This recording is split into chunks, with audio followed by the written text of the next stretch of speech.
régime bi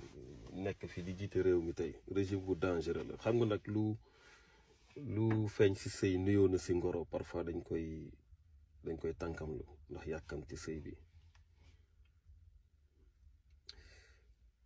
affaire ethnie yi ñuy yëkkati nañ ko teg ci suuf façon yi bu ne ñu ngi ko fay jaarale nag xaw ma nag lu tax pourquoi ci lan lañ ko teg depuis opposition tey ñu jàpp ay nit parce sous prétexte way incitation lu jëm ci mbirum ethnie ku mel ni Abou Diallo di chroniqueur ñu jàpp ko ci loolu ne dañ ko def garde à vue ci koo xam ne dafa wax ne waa Fuuta nañu taxaw. la mu def Fuuta ak la mu investir Fuuta kenn defu ko fa Ousmane Sonko ba mu jaaxlee daa daw dugg Casamance toog fa ne leen fii mooy bastion politique am nit ay mbokkam nag. xeex politique la de. mais alpulaar yi ñoo ëpp Fuuta mais taxul alpulaar yi rek nekk fa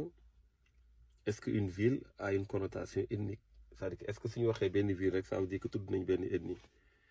est-ce que Casamance soo ko tuddee wax nga ethnie pourtant am na déclaration bu premier ministre def. Mais Macky Sall a un problème avec la Casamance et les Casamançais. mais ñun waxuñu ci woon parce que dañ jàpp ne en fait moom représenté wul Casamance Macky Sall représenté wul alpulaar yi tey est-ce que Farba moo représenté alpulaar yi est-ce que Farba moo représenté Fouta ban ethnie lañu war a mun a wax ci loolu y en a pas nañu bàyyi lu ñuy def nañu liggéey dañ leen di laaj ñu liggéey faluñu leen lu dul pour ngeen liggéey askan bi ñu gis ay jafe-jafe yu metti ngeen xam ngeen ko sax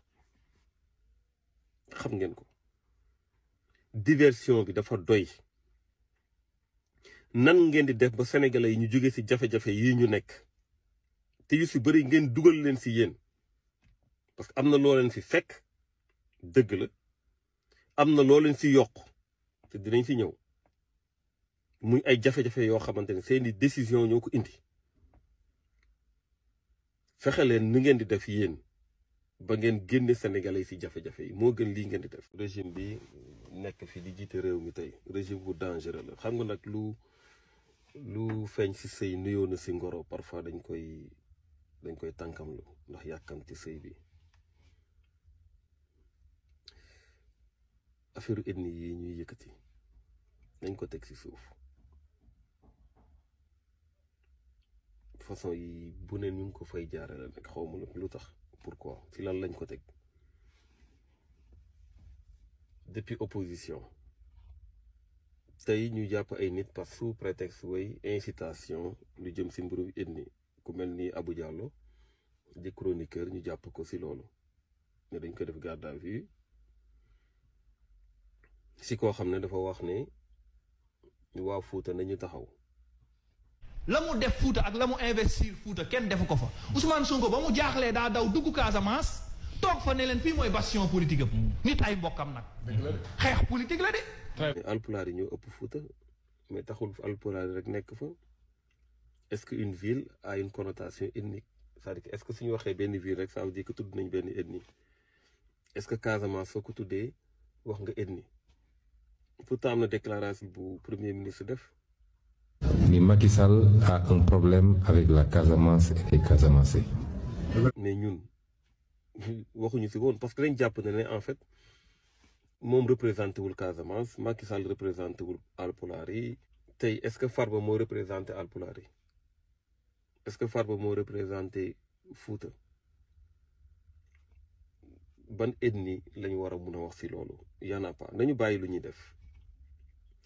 nañu liggéey dañ leen di laaj ñu liggéey